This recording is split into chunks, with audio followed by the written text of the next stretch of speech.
I grew up surrounded by glass offices, private drivers, and a father the world called a visionary CEO, but at home his love always felt like a contract, performance-based, image-controlled, and easily revoked. When I told him I was marrying Daniel, a man he labeled ordinary because he didn't come from money or power, the disappointment in his eyes was colder than anger. At my wedding, he smiled for the cameras, but later he pulled me aside and said quietly, "If you choose him, you choose life without my name, my money, and my protection."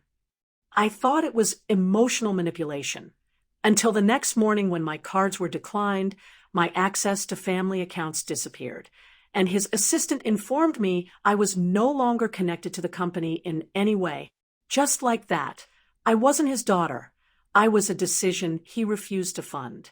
But what my father didn't understand was that Daniel was never just a poor man with small dreams, and 6 months later, he was about to find out exactly who he had underestimated. Finally, my father placed the document on the table and exhaled slowly, the kind of breath a man takes when he realizes the ground beneath him isn't as solid as he thought.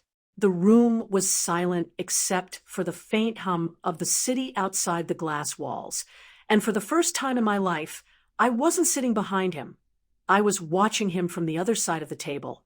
He studied Daniel carefully, as if trying to figure out when the poor man he dismissed had turned into the one holding the leverage. "You've positioned yourself well," my father admitted, his voice controlled, but no longer dominant.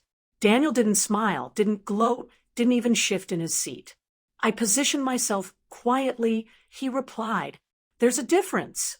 My father's fingers tapped once against the folder before going still. "If I agree to these terms, you'll secure the supply chain and stabilize the market reaction?" Daniel nodded once. Immediately. It wasn't a threat. It was a solution. That's what made it powerful. My father had spent his entire career believing power meant cutting people off before they could challenge him. But now he was sitting across from a man who didn't need to raise his voice to take control. "You understand," my father said carefully, "that this changes the structure of my company." Daniel's gaze didn't waver. "It strengthens it." Another pause. Longer this time. I could almost see the calculations happening behind my father's eyes. Risk, pride, reputation, survival. 6 months ago, he froze my accounts to prove a point. Today, he was calculating how much authority he'd have to surrender to protect what he built. Slowly, deliberately, he reached for the pen. The same steady hand that once signed documents cutting me out was now signing terms written by my husband. The scratch of ink on paper felt louder than applause ever could. When he finished, he closed the folder and looked up, not at Daniel first, but at me. There was no anger in his expression, no apology either, just recognition. Recognition that the daughter he tried to weaken had aligned herself with someone stronger than his assumptions. Daniel stood, extended his hand, and my father took it. The handshake wasn't warm. It wasn't hostile. It was equal. And that was the shift. 6 months ago, my father believed he had removed me from the equation. What he didn't realize was that by cutting me off, he had stepped directly into a negotiation where he was no longer the most powerful person in the room. When the meeting finally concluded and the board members quietly filed out, the room felt unusually still, yet I didn't feel victorious. I felt liberated, grounded, and fully aware of the shift that had quietly taken place. My father remained seated for a moment, staring down at the signed agreement, as if coming to a realization for the first time that the control he had believed he wielded over me through wealth, status, and influence had completely slipped from his grasp. 6 months ago, he had frozen my accounts, canceled my cards, and cut me off entirely, convinced that fear, money, and social power could dictate loyalty, obedience, and even love. He had believed that by removing my access, he could assert dominance, remind me who set the rules, and control the trajectory of my life. He had thought that this would remind me where my place was, that it would force me to return, to comply, to beg, to accept that his approval was the measure of my value. But the truth was that control had never been his to claim.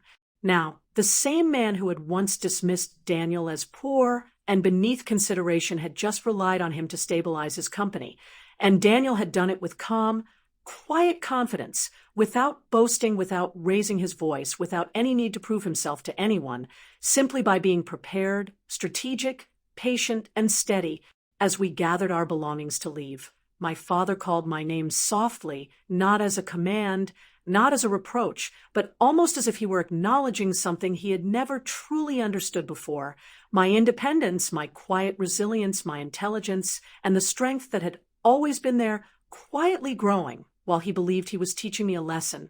I met his gaze steadily and said simply, "I chose myself." There was no anger in my voice, no dramatic confrontation, only clarity, calm authority, and the deep satisfaction that comes from knowing your own worth. For years, he had confused wealth with power, influence with respect, and control with love. But today, I finally understood the difference.